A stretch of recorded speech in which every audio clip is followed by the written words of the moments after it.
I don't know if you guys can see how much these are leaking. I tried to set these dams when the ground was dry, and it was kind of tough to do it correctly. But I can do it now that the ground is soft.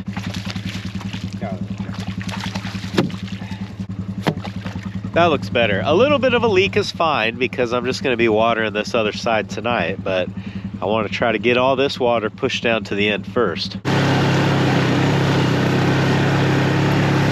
The water's come that far.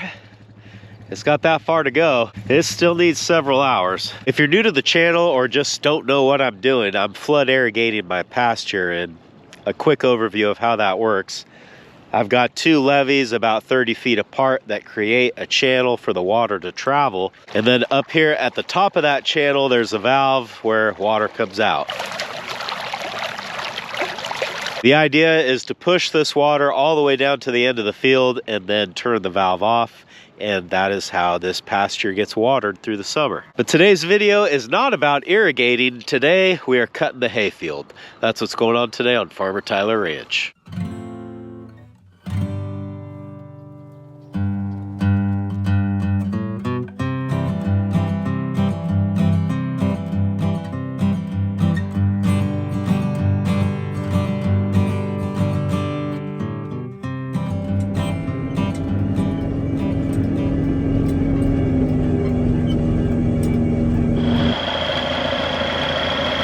Here we are at the hay field. I've got the John Deere 4895. This is a swather that I'm going to use to cut this field. It's the same one that you guys have seen if you've been with the channel for a while. Every time I drive by the field, I kind of try to make a judgment of it, and some parts of it look okay, and others not so much. You can see this sort of tan tinge that the field has. That's all wild oats. That is not desirable. It's not bad for the cows, but it's just not really good for them. And it takes the place of something that would be good for them. Like if we sort of dig around out here, you can see the nice green triticale, but it's kind of few and far between, at least in this corner. We see a lot of these brown wild oats. Before I get started, I need to make some adjustments to the machine so that the windrow is narrow enough for me to straddle with the tractor and the round baler. So we'll do that and then we'll get to it.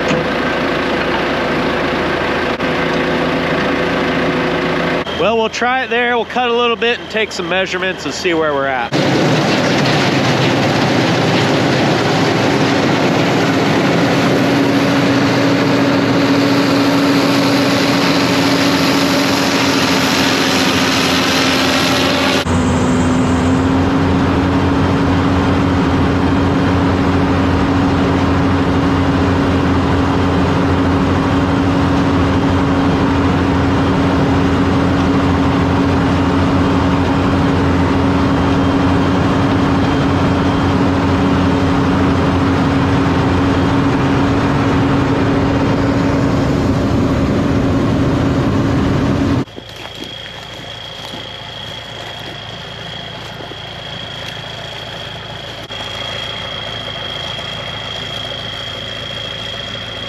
Right now that windrow is 6 feet wide. I think I'll pinch it down a little bit more. I want to be closer to 5 feet.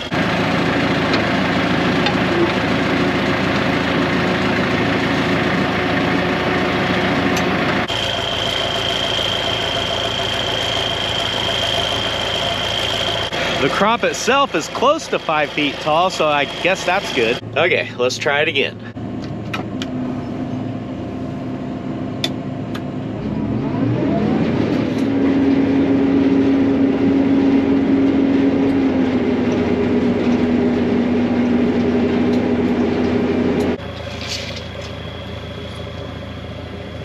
That looks a lot better. Man, that is a big windrow right there. It's important for me to get this width set correctly, because if it's too wide, what ends up happening is when I come through here with the baler, the tractor will run over either side of the windrow and makes it really hard for the baler to pick it up. This results in probably literally a ton of hay being left out in the field. Okay, so I think we've got everything set how I want it. I'm gonna get the field opened up and not do any filming, because I need to pay extra close attention while I'm doing that. And you know, the chance to like hit a branch or any sort of hazard out in the field is far greater on the edges. So I need to pay full attention, and I'll pick the camera up when I'm done.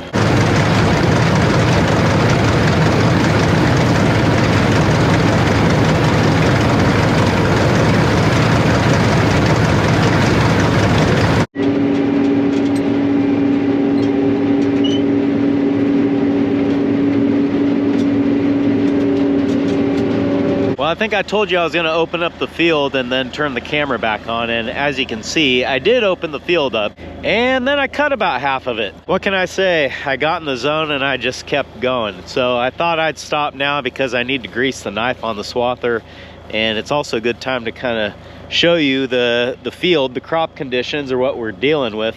Right here is a better spot for sure. You can see all of these heads here. This is triticale. We got some wild oats down here, but it's not as bad as it has been in other spots. And then the big thing here is that it's all standing. So what that means is that I can drive a lot faster through this part of the crop, even though it is pretty tall. Where the crop is standing straight like this, I can go anywhere from 3.5 to 4 miles an hour. If it's laying down, then I've got to slow down to 2, maybe 2.5. And in a short while, I'll make my way over to this part of the field, and even though this is all connected, I've actually got a different crop planted on this side. That side where I am cutting right now is triticale. This side is three-way, and three-way is just a mixture of wheat, oats, and barley. And it looks like this had some ryegrass in it as well, which is perfectly fine. The cows will eat that too. So if we look at the crop here, these are the oats that I planted, different than the wild oats that are in the other side of the field that are not good. These actually are good. Here is some barley, and here is some beardless wheat. You guys might remember that a couple months ago, I tried to overseed some vetch out here on the part that I've already cut. And sad to say that while I was cutting, I did not see one trace of vetch out there. So I guess that experiment really didn't work, although, you know, I really thought that it would, but I sure didn't see any.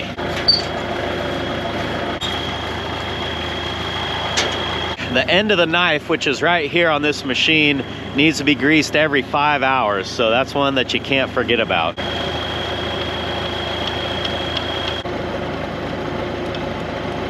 All right, ready for another 5 hours. Hopefully I'm done by then.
We're getting a little warm, and I bet I know what the problem is.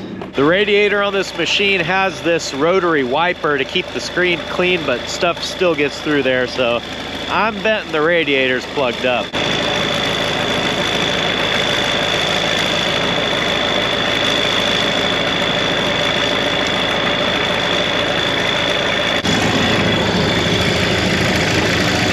Well, there's your problem.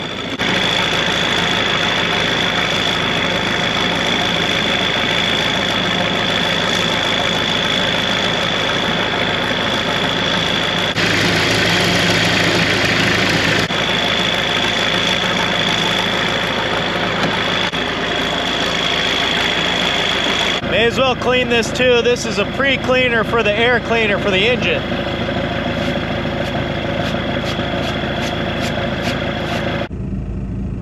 Yeah, we're back down to normal now, so I'll keep an eye on that. I know that's not the greatest radiator cleaning job that you've ever seen, but without an air compressor, that's probably about the best I can do. I've only got just a little bit left here, so we just got to finish.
Well, that job is done for another year. It took me about 8 hours today to cut this field, which is somewhere in the neighborhood of 35 to 40 acres.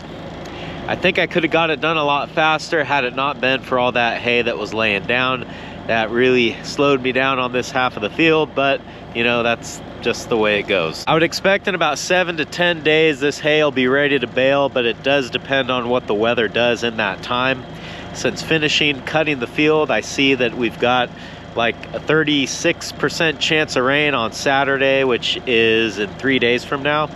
So that could change things a little bit. You know, there's a reason why people call this machine a rainmaker. Anyway, next step is by far my least favorite part of cutting the hay field, and that is I got to blow the swather out, because you know, you don't want to return a piece of equipment in worse shape than it was when you picked it up. So let's do that, get it over with. I just happen to have a respirator with me, so maybe it won't be too bad. My allergies have been bad all day.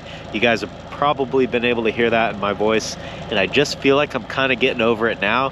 And yeah, once I blow that out, it'll be back to square one.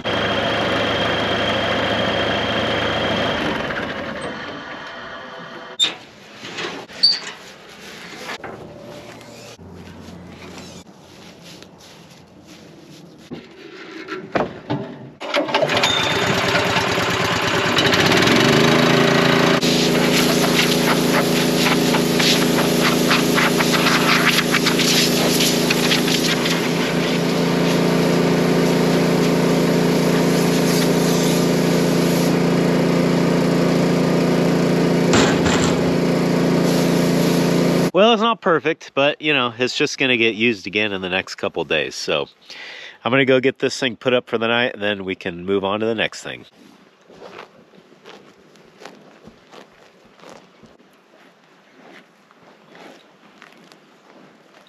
Well, I keep counting 18 cows, which means one is missing. But when I pulled in, there was a couple on top of the levee, so I could almost guarantee the missing one is still on the other side of the levee. But I gotta climb up there and check to be sure.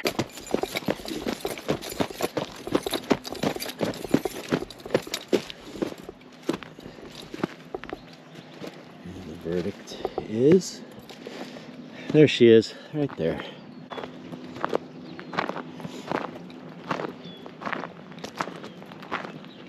You can see there's still definitely some green, especially on the back side of the levee, but a lot of this open meadow here is starting to turn. So I don't know how much longer the cows are going to stay here.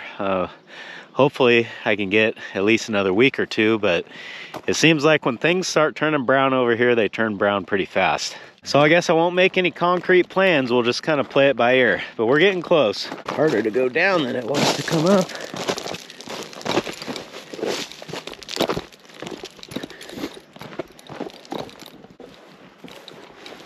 Be good. Last thing today, I need to go back and check water and set valves again for tonight. But before I head over there, I got to get Callie.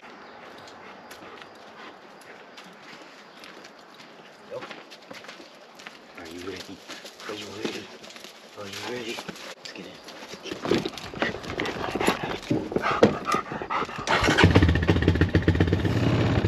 Okay.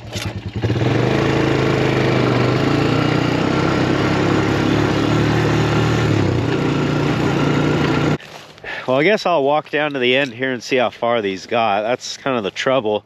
When I'm not here when the water finishes, I just have to set the clock on the pump and make my best guess as to how long it's going to take. So we'll see how good I did. Well, that turned lucky. I don't have to walk all the way down now because Callie was running around down there and I could see her splashing water.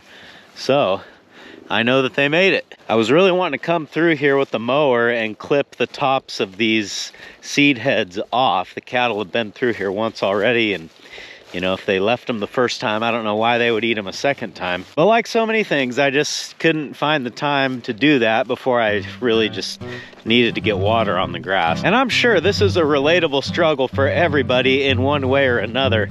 You get it in your mind how you want to do something, but sometimes things that are just out of your control happen and you got to be able to adapt.